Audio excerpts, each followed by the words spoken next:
Finally Sarfaraz Ahmad को हर जगह की कप्तानी से रिलीज कर दिया गया। अब सैफी भाई किसी भी जगह पर कप्तान नहीं बने हैं। जी हाँ, पीएसएल में क्वेटा ग्लैडिएटर्स के जो कैप्टन थे सरफराज अहमद, अब उनकी जगह रायली रूसो को कैप्टन अटेन कर लिया गया। इसके अलावा सऊद शकील को वाइस कैप्टन बनाया गया है। क्वेटा ग्लैडिएटर्स और सैफी भाई का रिश्ता 8 साल से लगातार चला आ रहा था। 8 साल से सैफी भाई कैप्टन थे।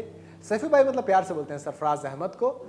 मुझे वही कैप्टन पसंद था पाकिस्तान को। ऑनेस्टली बताऊं तो उसके बाद कोई ऐसा कैप्टन आया नहीं। Babar Azam was a great captain, but Saifi भाई की बात और थी। अगर पाकिस्तान कप्तानों में आप देखोगे तो रीसेंट टाइप में वो एक अलग कैप्टन रहे हैं यार। जब तक पाकिस्तान को हमने देखा ना किस तरीके से वो आते हैं और जो पाकिस्तान का आईसीसी का ड्रॉट था ट्रॉफीज का, वो खत्म करते हैं।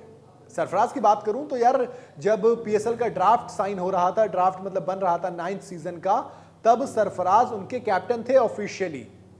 लेकिन ट्यूसडे मॉर्निंग में खबर आती है कि सरफराज मतलब जो फोटोशूट होता है वहां पर खड़े होते हैं। बाकी जो 5 फ्रेंचाइजी थे उनके साथ जब पीएसएल ट्रॉफी को अनवील किया जाता है, वहां पर सरफराज खड़े होते हैं क्वेटा ग्लैडिएटर्स के कैप्टन के तौर पर। लेकिन अब खबर आती है कि हेड कोच शेन वॉटसन, जो कि नए हेड कोच हैं, वो कहते हैं कि यार आप ऐसा करते हैं, कैप्टनसी छोड़ दीजिए और थोड़ा सा चेंज करते हैं। सऊद शकील को डेप्यूटी और रायली रूसो को कैप्टन बना दिया जाता है। रायली रूसो को वैसे कप्तान बनाने के पीछे की जो वजह बताई गई है वो ये कि उनके पास पीएसएल का एक्सपीरियंस अच्छा खासा है, ऊपर से क्वेटा ग्लैडिएटर में अच्छे फॉर्म में भी हैं वो। रायली रूसो की बात करूं तो कभी उन्होंने प्रोफेशनल T20 क्रिकेट में कप्तानी नहीं की है। लेकिन एक चीज ये भी है कि किसी भी ओवरसीज प्लेयर ने इतने रन नहीं बनाए हैं पीएसएल के इतिहास में जितने की रायली रूसो ने बना दिया। 1867 रन बनाए, वो भी 146 से ऊपर के स्ट्राइक रेट से। इसका मतलब ये कि आप कह सकते हैं लड़के के पास एक्सपीरियंस, टैलेंट, फॉर्म तीनों है। 2017, 18, 19 3 सीजन के अंदर कमाल के फॉर्म में नजर आए हैं। 2 फाइनल खेले हैं, एक फाइनल जीता भी है 2019 वाला क्वेटा ग्लैडिएटर्स ने, तो फाइनल में रन भी बनाए थे इन्होंने। अब ऐसे में सवाल आता है कि अचानक से क्या कैप्टनसी ली गई है? लेकिन अचानक से नहीं ली गई है। दरअसल कई सारी चीजें कही जा रही हैं कि भाई सरफराज अहमद को जो कप्तान बनाया गया था वो सब कुछ सही चल रहा था, लेकिन अब कैप्टनसी में शिफ्ट की जरूरत थी। कई सारे चेंजेस हमने क्वेटा ग्लैडिएटर्स में देखे, किस तरह से जब वो परफॉर्म नहीं कर पा रहे थे पिछले कुछ वक्त से, तो अब एक मेजर शिफ्ट आया है।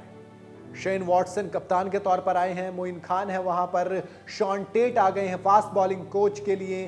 तो ऐसे में कई सारी चीजें बदली गई हैं। तो अब ये भी लगभग तय माना जा रहा था कि यार अब कप्तान भी बदल सकता है। फ्रेंचाइजी के ओनर नदीम उमर ने कई सारी चीजें सरफराज को लेकर कही। उन्होंने कहा कि यार सरफराज बढ़िया कैप्टन थे, लेकिन अब कई सारी चीजें थी, हमें कई सारी चीजों पे काम करना था, लेकिन हम सरफराज को एक तरीके से हटाना चाहते थे। हम ऐसे नहीं कि सरफराज को सीधा बोल देंगे भाई साहब आप कैप्टन नहीं है, इस तरीके से नहीं। हमने चाहा कि एक प्रॉपर फॉर्मेट से उन्हें इज्जत से हटाया जाए। उन्होंने इतना कुछ अचीव किया पाकिस्तान के लिए और हमारी जो टीम है क्वेटा ग्लैडिएटर्स उसके लिए।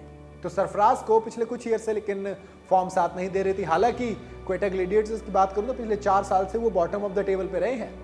जो पीएसएल का टेबल होता है पॉइंट्स का, उसमें नीचे रहे, लेकिन बावजूद इसके क्वेटा ग्लैडिएटर्स के ओनर्स ने और टीम ने सरफराज को बैक किया, उनको कप्तानी पे रखा। लेकिन सरफराज ने अब कह देते कि यार मैं कोई दिक्कत नहीं मुझे हटने में, अगर आप चाहो तो आप कैप्टनसी चेंज कर सकते हो।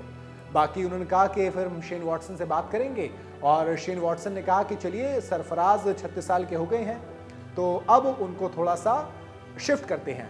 2016 में जब लीग शुरू हुई थी तब क्वेटा ग्लैडिएटर्स के कैप्टन बने थे और फाइनल तक लेके गए थे अपनी टीम को। इसके बाद पाकिस्तान के वाइट बॉल कैप्टन भी सरफराज अहमद बना दिए गए। 2017 में चैंपियंस ट्रॉफी उन्होंने जिताई, 2019 में क्वेटा ग्लैडिएटर्स को चैंपियन बनाया। लेकिन अब वो दौर खत्म हो गया क्योंकि तीनों फॉर्मेट के कैप्टन से हटाए गए पहले, वो उसके बाद टीम से निकाल दिए गए।